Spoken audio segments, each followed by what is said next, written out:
के निमित्त मृग मारीच को मारने के लिए मृग के पीछे गए और उसी के पीछे रावण आया और सीता को हरण करके ले गया। जैसे ही भगवान इस तरह से सुनते हैं तो भगवान लेटे हुए आंख बंद करके तुरंत वहीं से खड़े हो जाते हैं, कहते हैं लक्ष्मण लक्ष्मण मेरा धनुष कहाँ, मेरा धनुष लेकर। रावण का नाम सुनते ही भगवान खड़े हो जाते हैं। जब मैया भगवान की इस तरह से बात सुनती हैं तो मैया को भारी भ्रम हो जाता है, वो समझ ही नहीं पाती हैं कि मेरे कृष्ण को क्या हो गया और कन्हैया लक्ष्मण लक्ष्मण क्यों चिल्ला रहे हैं और अपना धनुष क्यों मांग रहे हैं।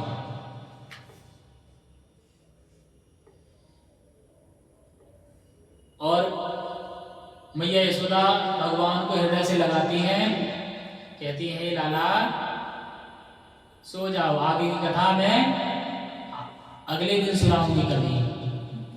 और भगवान को मैया लोरी सुनाते हुए सुला देती है। तो भगवान जो है अपने स्वरूप को हमेशा ध्यान रखते हैं।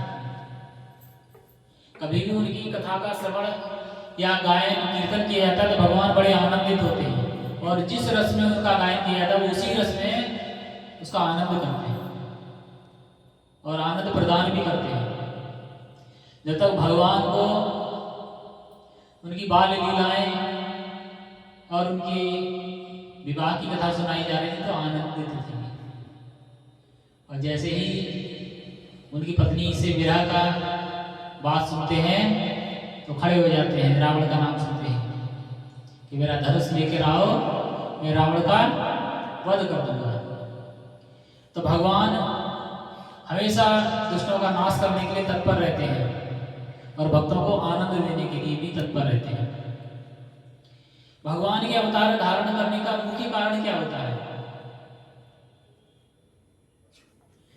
भगवान के अवतार धारण करने का कोई कारण बताएगा? भगवान क्यों अवतार धारण करते हैं?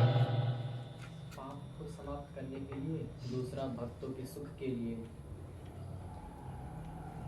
जब धरती पर न्याय घटा तब तक उनके अवतार किया। राक्षसों को मारना उनके बाएं हाथ का खेल है क्योंकि सब कुछ उनकी इच्छा से ही घटित होता है। असुरों को तो वो अपने लोक से ही उनका संहार कर सकते हैं। भगवान अवतार लेते हैं केवल और केवल भक्तों को आनंद देने के लिए, जिससे कि भक्त भगवान की लीलाओं का आनंद प्राप्त कर सके। भगवान का उद्देश्य केवल यही होता है। भगवान प्रकट होते हैं तो भक्तों को बड़ा आनंद होता है। भगवान आए हैं, उनके दर्शन का लाभ मिलेगा, उनकी लीलाओं का लाभ प्राप्त होगा और उनका सानिध्य प्राप्त करने का हमें सौभाग्य प्राप्त होगा।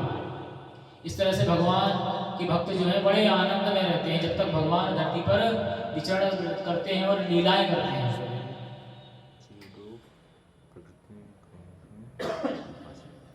रावण को तो कहते हैं भगवान ने 6 वर्ष की आयु में उसका वध कर दिया था।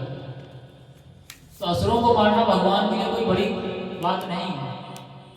भगवान आते हैं धरती पर अवतार धारण करते हैं तो केवल और केवल भक्तों को सुख प्रदान करने के लिए।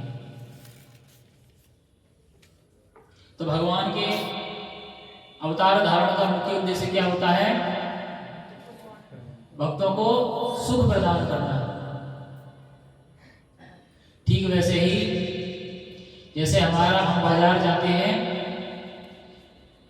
कीमती आभूषण खरीदने, जब हम कीमती आभूषण खरीदते हैं तो उसके साथ में क्या करते हैं? सब्जी भाजी तो वैसे ही खरीद के ले आते हैं। ठीक इसी प्रकार भगवान भी भक्तों को आनंद देने के लिए धरती पर प्रकट होते हैं और राक्षसों को तो वो ऐसे ही मार देते हैं, मार सकते हैं। सोचते हैं चलो एक पंथ दो काज हो जाएगा, भक्तों को भी आनंद प्राप्त होगा और मैं उन असुर का भी वध करूंगा।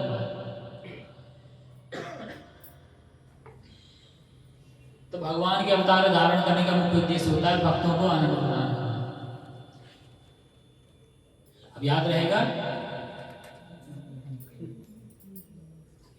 धर्म की स्थापना तो भगवान स्वतः अपने बल पर ऐसे ही कर सकते हैं। महाभारत के युद्ध में जब युद्ध समाप्त हो जाता है तो जो पांडव होते हैं उन्हें अभिमान हो जाता है कि महाभारत का युद्ध हमने लड़ा है, हम बड़े पराक्रमी हैं। तो कहते हैं अच्छा आपको सत्य जानना है कि इसमें सत्य क्या जानना, वो तो हमारे गीता का ही प्रमाण मिल चुका है। हम इतने वीर हैं कि हमने इतने बलवान जो योद्धा हैं उनका हमने वध किया है। आप तो केवल सारथी बन के बैठे थे, आपने क्या किया है? तो भगवान कहते हैं चलो अब आपको प्रत्यक्ष और प्रमाण दोनों ही दिखाते हैं। तो लेके जाते हैं बर्बरीक के पास में,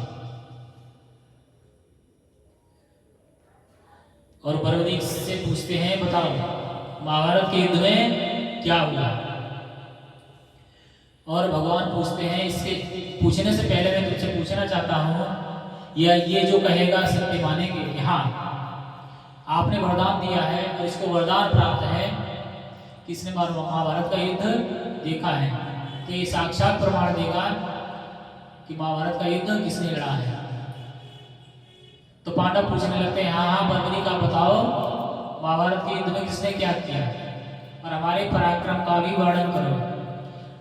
जब इस तरह से पांडव कहते हैं, विशेषकर अर्जुन और भीम, तो बर्बरीक जो है ठहाका मार के हंसने लगते हैं।